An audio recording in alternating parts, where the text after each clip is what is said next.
Hello, everybody. Happy Wednesday.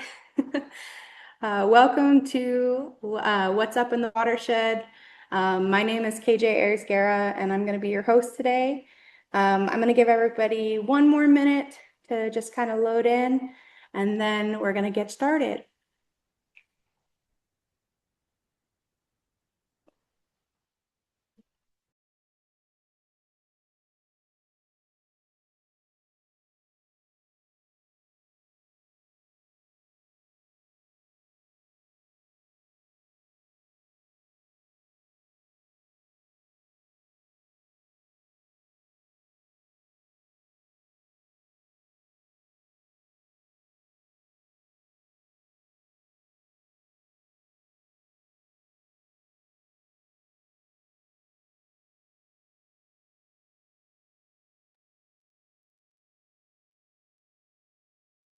All right. Well, it is 2:02, so I am going to go ahead and start. So thank you, Holly, for joining us today. I'm going to give a little bit background on Holly. Holly is a marine ecologist in the benthic ecology program at the Smithsonian Marine Station in Fort Pierce. She serves as the PI of a long-term benthic monitoring program supporting restoration of the Everglades watershed and as a curator for the IRL Species Inventory.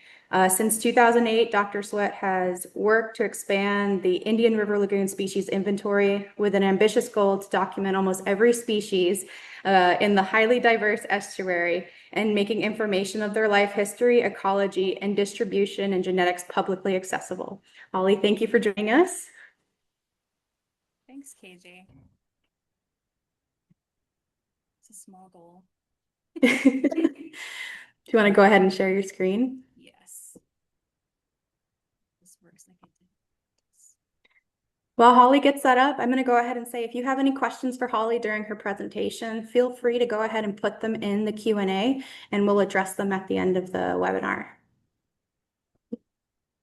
Now over to Holly. Great. Thanks, KJ. I hope everybody's seeing a PowerPoint presentation with a lot of pretty pictures on it.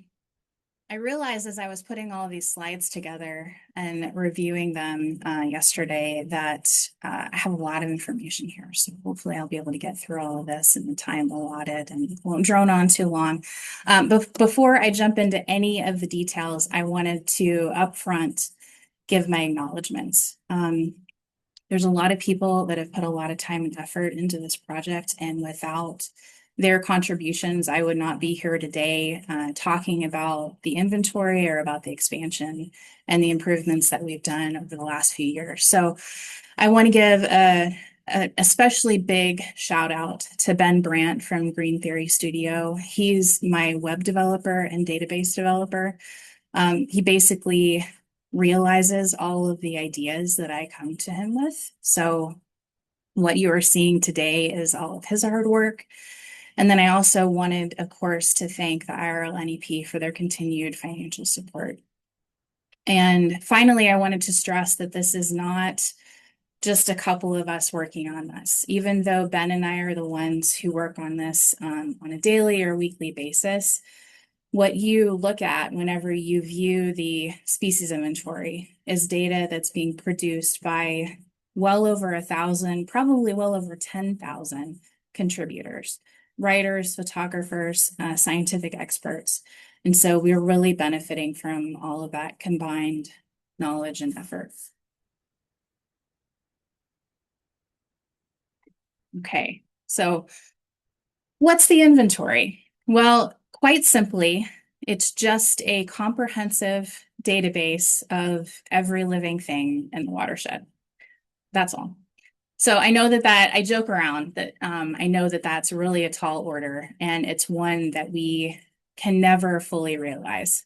And that's because we live in a really dynamic system. And so just like any coastal system or any system anywhere in the world, it's constantly changing. We're going through climate change, we're going through other environmental impacts, and species are coming into our watershed boundaries and species are leaving. And so we can't possibly know at any given time exactly what is there and everything that's there. But we really want to strive to get as close as we can. because that provides us with really critical information to help us understand not only the biodiversity of our watershed, but also helps us understand more about the way that it functions. It helps us understand how it's changing over time, and it helps us define how unique we are. So there's a comment that has been going around for years. It's pretty controversial that the IRL is the most biodiverse estuary in North America. And of course, in order to say that for sure, we have to be able to quantify that. And so we have this program, this really unique inventory that aims to do just that. And among all of the estuaries in North America, we're the only one that we know of that does this on this scale across all different organisms. So what's on our list? We have microbes all the way up to macrofauna. So think, the dolphins, sea turtles, the sharks, and across every habitat within the watershed boundary. So it's not just marine organisms, it's also those living in freshwater and those living in terrestrial habitats, because they're all connected. Okay, so what are the types of information that we have on the IRL species inventory, which I'm just going to refer to as the inventory from here on out? Well, first off, and historically, it's a list of species found within watershed boundaries. But in recent years, we've also incorporated occurrence data for every one of those species from every habitat. And I'm going to talk a lot more about the importance of occurrence data for the inventory and what it has done to help us expand the portal in the last few years. In addition to all that data, we have supplementary information. So we have reports on species distributions, their predators, their diets, and other ecological factors. We have information on the IRL's 10 key habitat types, some general knowledge like IRL threats and stewardship tips, a virtual tour, which I'll talk more about during the demo, and then multimedia galleries. So we've always had photos on the inventory, but we've really ramped that up in the last couple of years. And we also have now videos and audio clips. So as I go through this presentation, if you want to kind of go along with me, you can do that by going to the website. It's irlspecies.org. Or if you want to wait till the end, I'm going to actually go through a demo and show you some different parts of the website.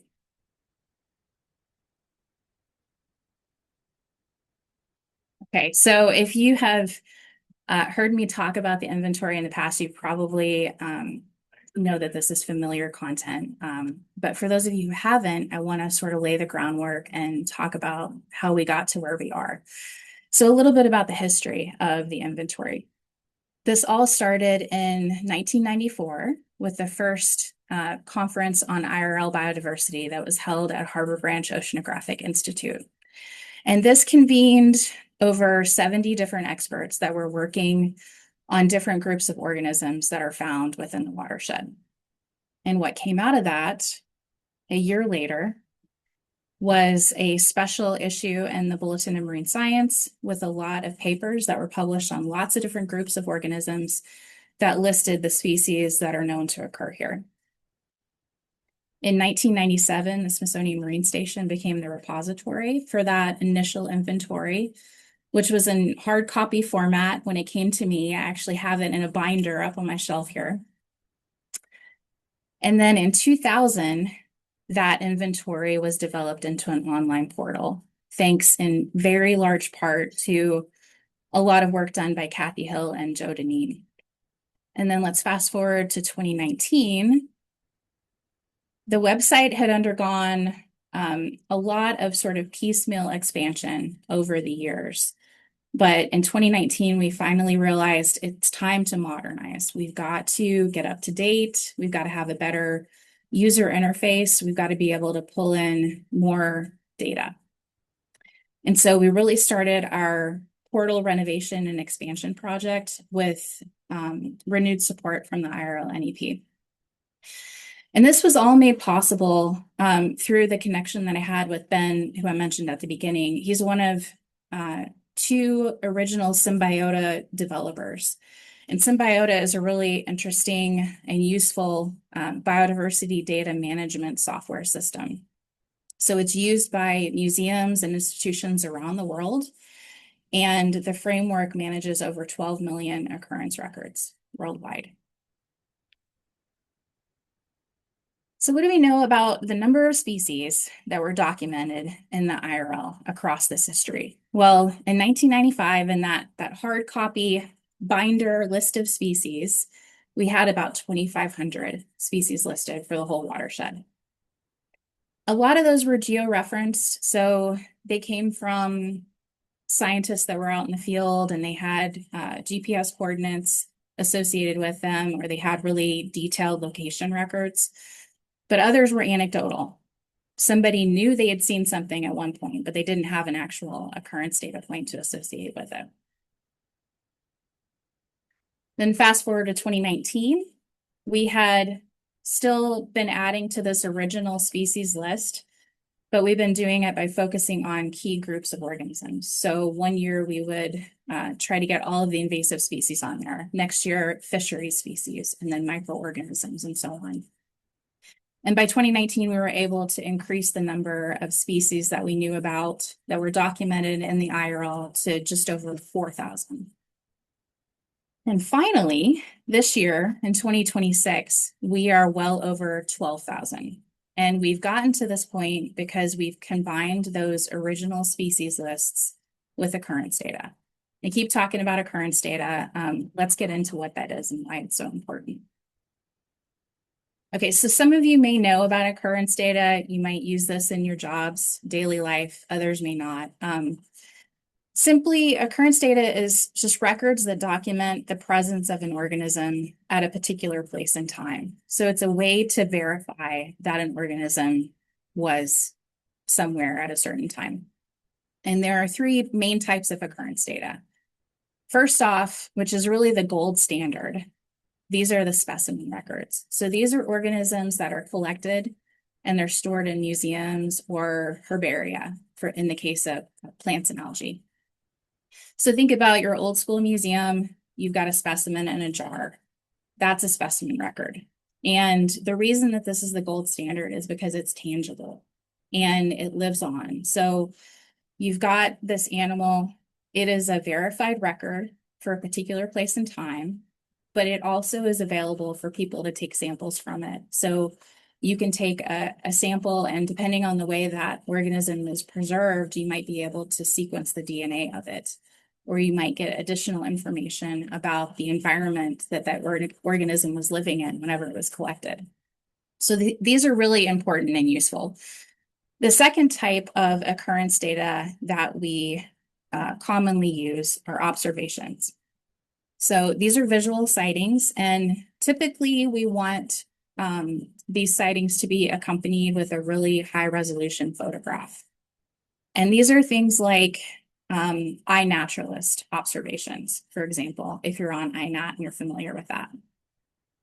And then finally, we have other detection records. So in this category, we have things like evidence from camera traps, acoustic monitoring. A lot of times, if you're doing bird surveys, you might hear a bird, but you're never going to see it. That's an example of acoustic monitoring, environmental DNA, or other sensors.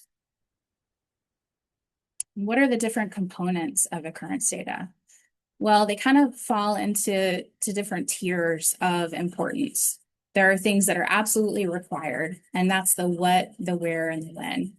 So whenever you're collecting an observation or a specimen, you need to have the species name or the lowest level of identification that's possible at that time. Next, you have to have a detailed location. And for modern records, we typically prefer GPS coordinates. But if we're looking at, really old records, hundreds of years ago, they might have just a really detailed explanation of where the organism was collected, and that can be useful too. And then, of course, we need the date. Some other important things are collector names and the institution that they came from, the time of day, habitat description, sampling method, and then photographs. Even if you're collecting that physical specimen, it's always nice to have a photograph of the organism in its natural environment if that's possible. And then some other things that are optional but really useful are what we call associated metadata. And these are data types that kind of help set the scene and help you understand what the surrounding world was like at the time that that organism was collected. So examples of this are like water quality data. What was the temperature, salinity, water clarity? What's the sediment type like? Was it in mud? Was it in sand? What were the weather conditions like? Were we in a period of drought? Were we just after a hurricane?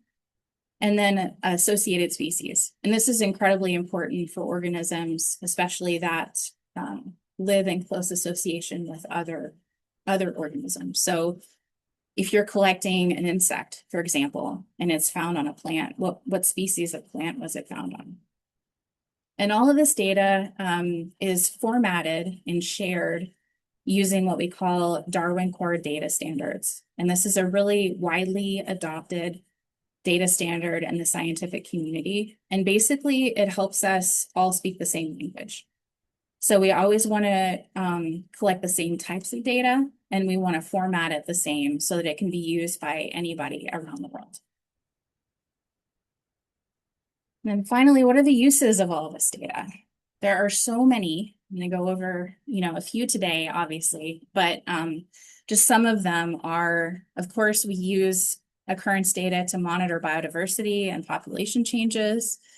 We can map species distributions with the data. We can detect non-native species coming into a system, model impacts from different stressors, and support conservation and management decisions. And I just checked today. As of today, we have over 600,000 occurrence records on the species inventory. So who are the people and institutions involved in providing all of the occurrence data that we currently have on the inventory?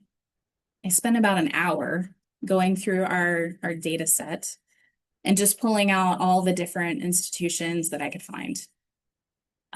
This is by no means comprehensive. If I had more time, I probably could have 2 or 3 more slides filled with logos of other institutions, but I just wanted to show this as an example that really demonstrates a couple of things. First off, our ability to have a product like this for the public is really contingent on data sharing.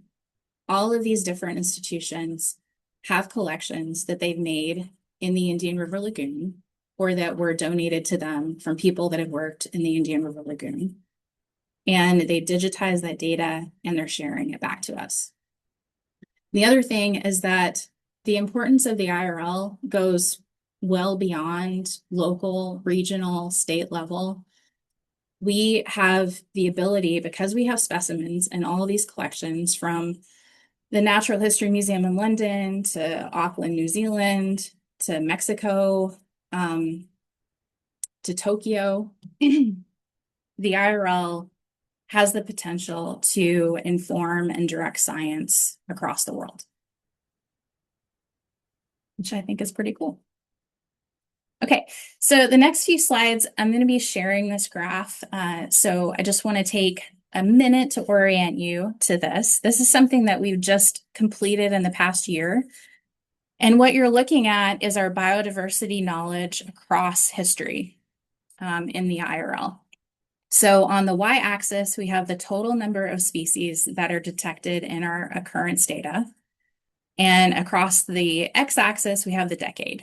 So for example, if you take this bar here, you're looking at the total number of species that are in our occurrence records. So there was an observation made or there was an organism collected in the IRL from 1925 to 1935.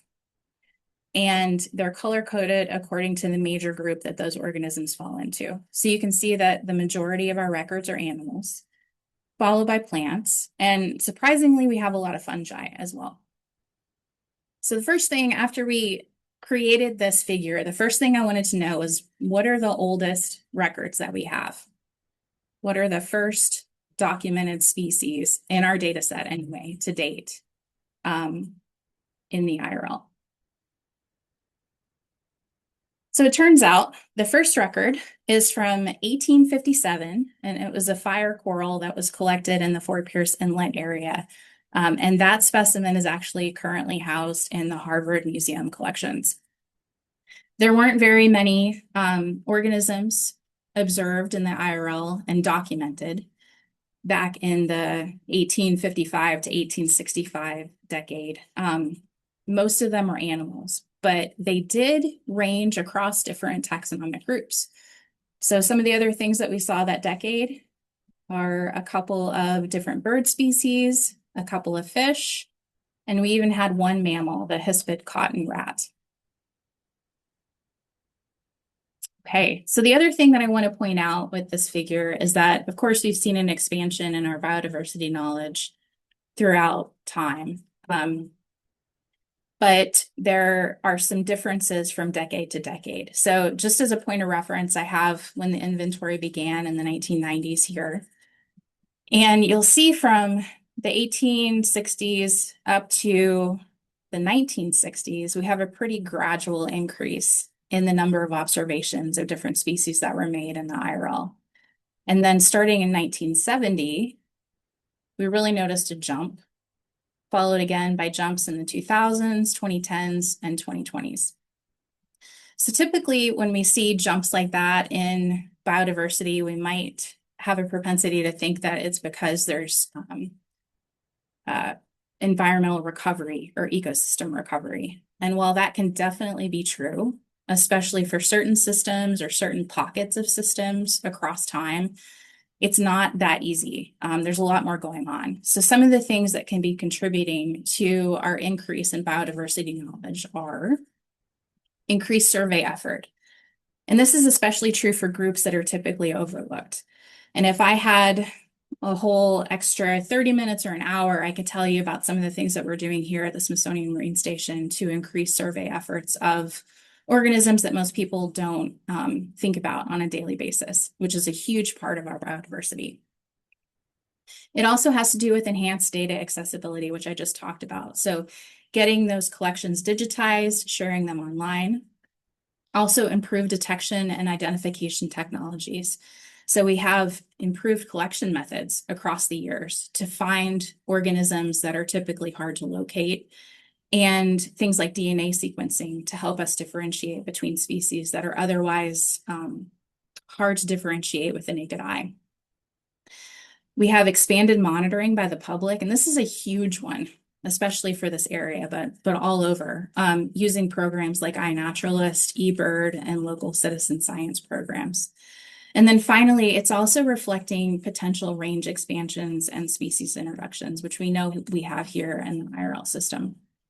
So it's a really complicated thing to tease out, and you have to rely on a lot of that metadata, a lot of those context clues to really figure out what's contributing to that increase in biodiversity knowledge. Okay, so before we go into the demo, I just wanted to mention a few of the other improvements that we have made over the last couple of years. A lot of these can be put under the data availability and accessibility umbrella. So we've really been focusing on how to reach more users. One of those things that we have just completed is improved coding on the website to allow screen readers to work more effectively. We've also just added alt text to almost 3,000 different images, and that's ongoing. Again, we have a lofty goal of having alt text on all of our images. Transcripts for the videos, and common names. And this is ongoing. So anything that has a common name, we're working to get those added so that people can search by common name instead of the scientific name. And then down the road and on the horizon, we have a few other things we're working on: expanded virtual tours, more how-to videos for each of the different modules on the website. So there's a lot going on the inventory, and we aim to have demos for each of those different components. We've been talking about a mobile app, so that might be something that's coming in the next couple of years. And then new search options for a more general audience. And this is something that I've talked to people about for years. Being able to go on the inventory and figure out what organism you saw based on its color, based on the way it looks, instead of going through the taxonomic hierarchy, if you will. So that's something we're talking about. And then finally, we also are just expanding the amount of content that we have and refining it. So we're bringing in more occurrence records, more DNA sequences. We have a goal to have a DNA sequence for every species that's on the inventory from a voucher that was actually collected in the lagoon, and more species reports. We're also always verifying data and correcting it. So that's a weekly thing that we're doing. And then down the road, we are improving data filtering capability for users. So if you want to go on the website and only look at marine species or only look at terrestrial species, that's something that you'll be able to do in the future. And a couple of things that I really want to prioritize is we need a new logo, and we want to continue to refine our user experience. So the look and the feel of the website and the interface. Okay, before I jump into the demo, I just want to mention a couple ways that you can get involved. So probably one of the best ways to help us grow the inventory is to get out in nature and get the iNaturalist app to help you create your own occurrence records. We rely a lot on iNaturalist research grade records to help us get more eyes on the lagoon. So I have the iNaturalist app, and then one of the other apps that I would recommend if you don't have it is the companion app Seek.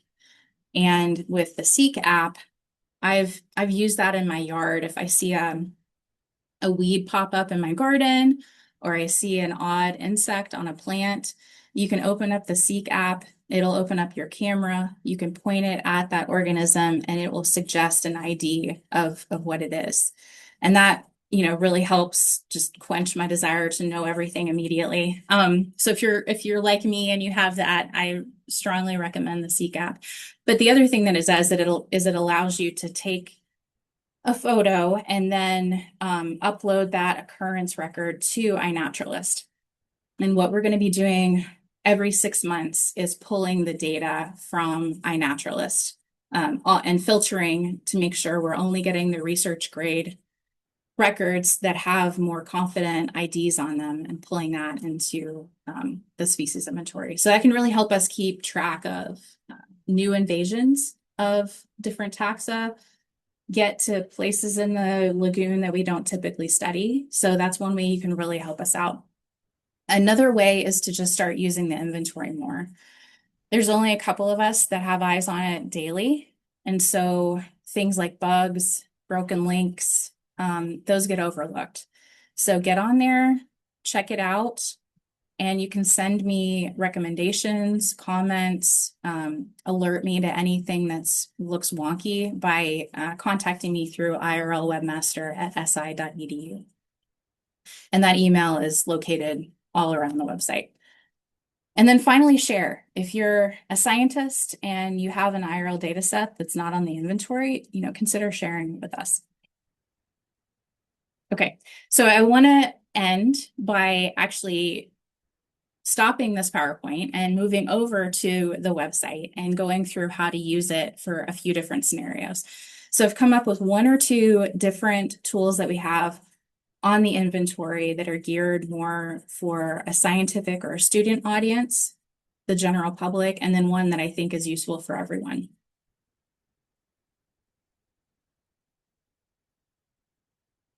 Hopefully I'm doing okay on time. I think I am.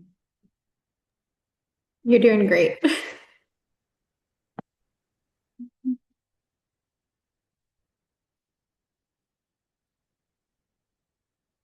Okay. Should be seeing the species inventory website now. All right, so the first thing that I just want to point out is you're going to be greeted when you go to the homepage by the search bar in the middle. And if you just want to do a simple search for a certain organism to see if it's in the lagoon, you can do that here by common name or scientific name. We also have a banner that I'm going to be referring to throughout this demo with a bunch of different drop-down menus on it. But the first thing I want to point out is our advanced search. This is something I use all the time. There are people on my team that use this all the time. And this is something that I think is really good for scientists and for students. So if you click on advanced search, it's going to bring up this page. And at the top, you're going to see all of these different fields that you can fill out. I typically only use the scientific name field because I find that any taxonomic level will work. So whether you want to search for the phylum, whether you want to search for a species, you can do that by typing it into the scientific name. You can also search by common name, but as I mentioned, we're still working on adding common names for everything to the inventory, and so you probably won't get as many hits as you otherwise would if you use this field. So let's say I'm a fish biologist, and I want to know how many different species of bony fish we have here in the IRL. So I know, because of my background, that I'm looking for class Teleaceae. So I put that in, click on it, and what returns is all of the species records for bony fishes that we have in the IRL. So there's 555 records. And this table is going to give you the taxonomic hierarchy of all of those different species. So it's going to go from kingdom all the way down to scientific name. It's going to list the common names if we have those in the database. And then over here in this final column, you're going to have tags or chips for different other bits of information.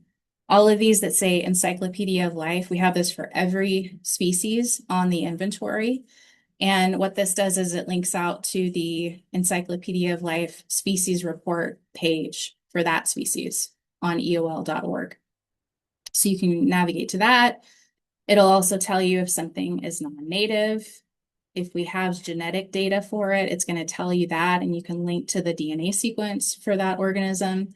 So this is something that's still very much in progress, and we're going to keep building out, but you'll have a lot of expanded data availability in this column here. Now, let's say I'm interested in mullet. I caught some mullet. I'm not sure what species they are. I know they're in the family Mugilidae, so I click on that. That's going to take me to the mullet page. I'll have some information that was pulled from Encyclopedia of Life here. I can read through, but what I really want to get to are all the images. So I click on View All Images. This can take a little bit of time depending on how many pictures are associated with a group of animals or plants. And this is going to bring up all of the different pictures we have with the species name below. So this can be used kind of as an identification technique for an organism that you have. And the other thing we can do is click on this little globe icon. And this takes us to our map occurrence search module. So this is showing you locations of every mullet that was collected or observed that is in our data set. So this goes, what I'm viewing right now on this particular screen is going all the way back to 1955, it looks like. So that is one thing that we use all the time. And I strongly recommend that for scientists or for students that want to really sort of rabbit hole on particular different groups of organisms. Next thing I want to point out is more for the general public. Now, let's say you're a new resident to Florida or to the Indian River Lagoon watershed, and you just want to know a little bit more about what we have around here. And a couple of the different parts of the website that I recommend you visit are our habitat pages. So we have an overview page, and then we have in-depth pages on every habitat that we have in the watershed. So let's just say you're interested in tidal flats. You would click on that. This gives you some sort of general information about tidal flats, how they form, why they're ecologically important, some of the organisms that you will find there. And then if you really want to get into it, there's huge lists of further reading references down at the bottom of these pages. And then secondly, I also want to point out our virtual tour. So you get to that by clicking on Take a Tour, and then clicking on this image here. And this is going to open up a story map that is a virtual tour of the IRL. And right now, this includes, you just scroll down through it to access all of it. It includes some overarching information. And then as you scroll, it'll take you through different chapters on the Northern Lagoon, the Central Lagoon, and the Southern Lagoon. So it's got important facts about the history of the lagoon. We try to make it a bit of an immersive experience. So on some pages, you can unmute the audio and listen to waves or bird calls that are typical of that particular area.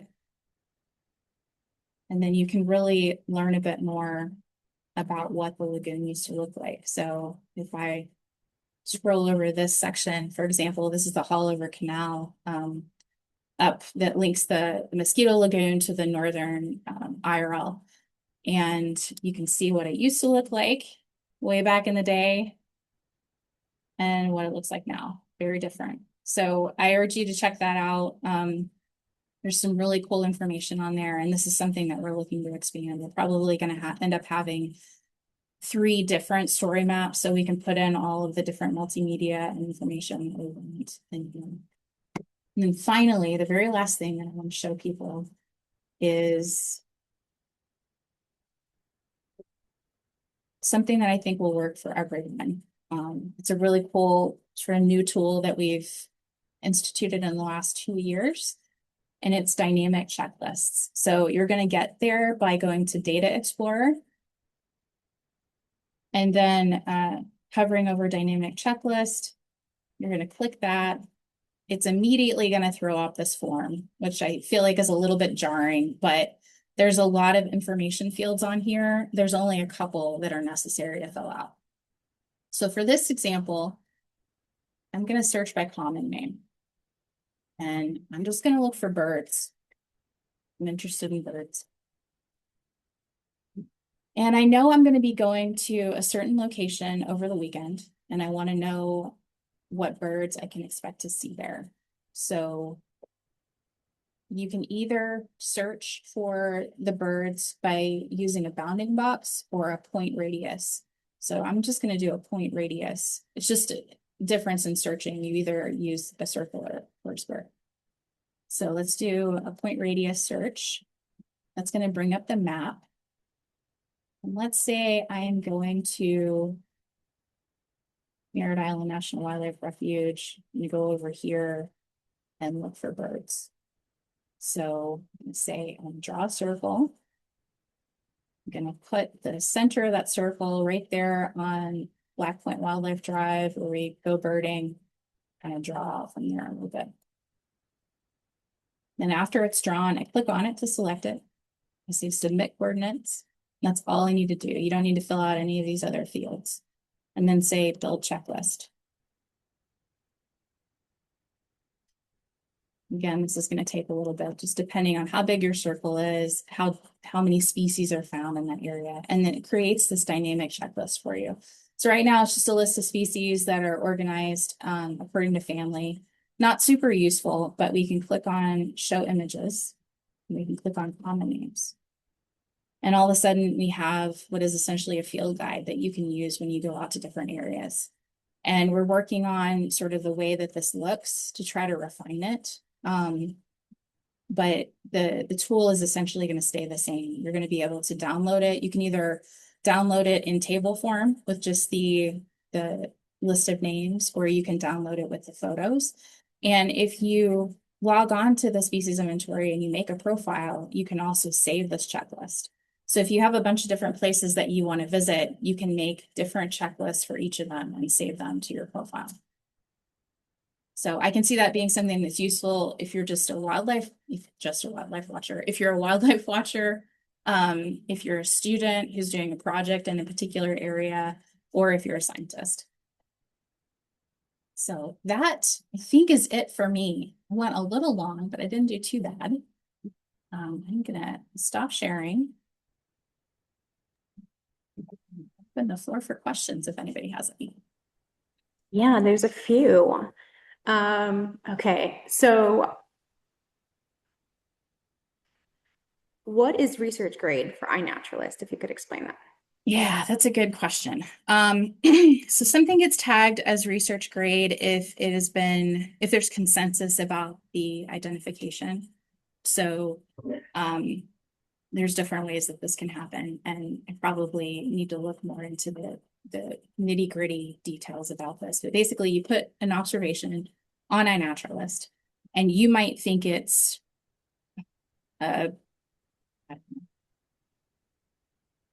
bluefin tuna or something. We'll take a picture of it, put it on iNaturalist, say, I think this is a bluefin tuna. And then in order to become research grade, other people have to weigh in and say, yeah, you're right about that. Okay. So is that like kind of a way for it to ensure it remains accurate, kind of like peer reviewed almost? Yeah, yeah. And it's a Okay. little bit controversial because um, people have different levels of expertise in the INAT community, but there are Hmm. a lot of really high level taxonomic experts in the community that are on there all the time verifying information. And so I think with the community being so large, if something's misidentified, it's likely to be picked up a lot of the Yeah. time. And so we pull research grade records, and then we're working on ways to further validate and verify those records later on after Hmm. we pull them into the species inventory. Okay. That makes sense. So what are some of the rarest or most unexpected organisms you've recently added to the database? Oh gosh, recently Yeah, added. over 600,000. So Yeah. Well, there's some things that are on the species list that have always been on the species list that I think are very surprising. And I haven't looked to see if there's actual occurrence data that back these up yet. But things like mola mola, the ocean sunfish, that's on our species inventory. I personally really? have never seen one of those in the IRL. I assume it was probably something that was seen. If it was seen in the lagoon, it was seen in the inlet. Maybe it Yeah. drifted into the inlet and back out. Hmm. Um, so yeah, I need to look into the occurrence data and see if we actually have coordinates for that. Okay. But that was surprising. The other things that we've recently added are some of the really tiny organisms. So um, my bread and butter, the stuff I get excited about are the things that a lot of other people overlook, stuff that you have to look through a microscope in order to see. And that's the vast majority of the biodiversity on the planet is stuff like that people just overlook. And we've got folks that are working here at the Marine Station that have identified a lot of new species over the last couple of years because they're honing in on those tiny groups of animals. So yeah. That makes sense. You've gotten a bunch of thank yous for a great presentation. Um, see, um, and I think that's everything. Erin, Okay. would you actually mind sharing the last slide for me?